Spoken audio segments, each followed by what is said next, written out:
So I want to start off by saying a lot of people misuse the term codependent. How so? Well, for instance, my girlfriend and I are at times at least very close, right? We're always hanging out. We're always doing stuff together. We're always sharing our little secrets. People say, oh, you guys are so codependent, as if to say we are too close.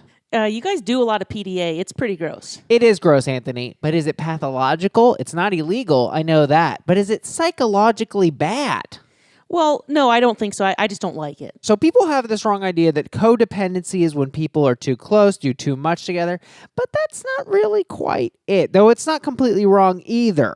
Yeah, I always thought codependent originated from people being too dependent on one another. So the original term is actually from the 50s, and substance abuse counselors had a word for the partners of alcoholics. They called them co-alcoholics. So codependent is just more of a general term, right? Because what if they're addicted to a different drug? The dependent in codependent refers to the drug. Absolutely. It's saying one of these people, the manipulator, is addicted to a drug, and the other person, the enabler, therefore is also dependent on that drug. But they're not directly dependent. They're dependent on the addict who's dependent on the drug. Hence, codependent. That makes so much sense. I don't want to attack the colloquial use too much. That's the very literal definition. We don't want to be sticklers. The term has evolved. So what's the broader definition? PositivePsychologyProgram.com says modern understandings of codependence now refer to a specific relationship addiction characterized by preoccupation and extreme dependence, emotional, social, and sometimes physical on another person. Extreme. Well, I've leaned on someone when I was feeling socially anxious. So is that codependent? So the thing about codependency is that it's extreme. Holding hands in the park, always hanging out, talking about your innermost secrets all of the time, that doesn't make you codependent.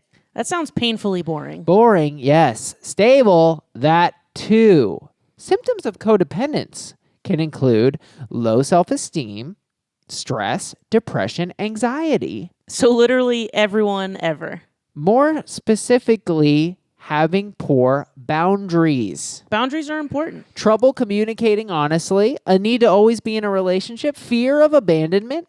I can be a needy friend because I fear abandonment. And that would be a codependent trait, Anthony. Another one, confusing love and pity. Aren't they similar? They are similar. In a loving relationship, you're going to feel pity for the other person. That's normal. Codependency, again, is about the extreme. So let's distinguish a bit between depending on each other and codependence. Medical News Today writes, the codependent person feels worthless unless they are needed by and make drastic sacrifices for the enabler. The enabler gets satisfaction from getting their every need met by the other person, and the codependent is only happy when making extreme sacrifices for their partner. They feel they must be needed by this other person to have any purpose at all. Am I codependent on Instagram? No. You depend on Insta. You depend on your friends. You depend on your family. You depend on people to express their emotions and needs to you. But it's not too extreme. Exactly.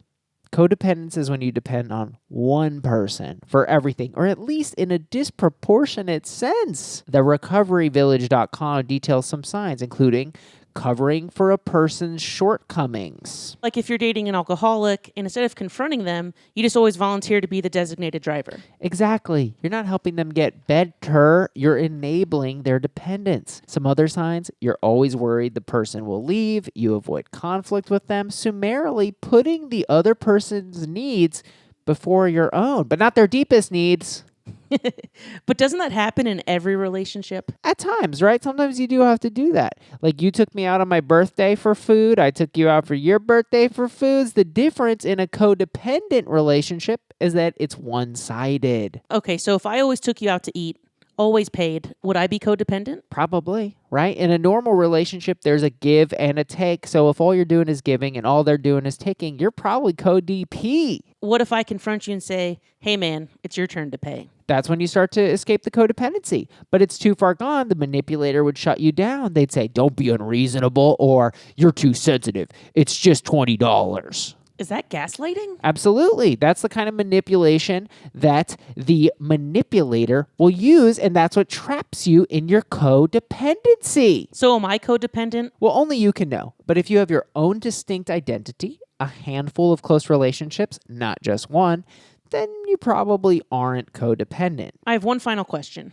Is the codependent person usually a victim? Oftentimes, but not always. And this is where the codependency gets a bit sticky. Sometimes the codependent wants the addiction to continue. Some people like taking care of other people. They make that their identity. So in some sense, they want the person to be sick. Maybe the alcoholic wants to stop drinking, but they're not ready for that. They're like, well, if they sober up, they won't love me. They won't want me. Keep drinking. Here's another Coors, Bobby. Because they don't have an identity. They don't have the self-worth. So both people can actually be toxic to each other. It's a bad system. Can I please check Instagram now? Go for it, you sick. Guys, thanks for watching. FYI, we are not mental health professionals. And if you need one, we recommend you seek one. But if you like more from us, we are podcasters. How about that? Please check out our other clips or our podcast where we talk about concepts like empathy, relationships, psychology of people, related things to this.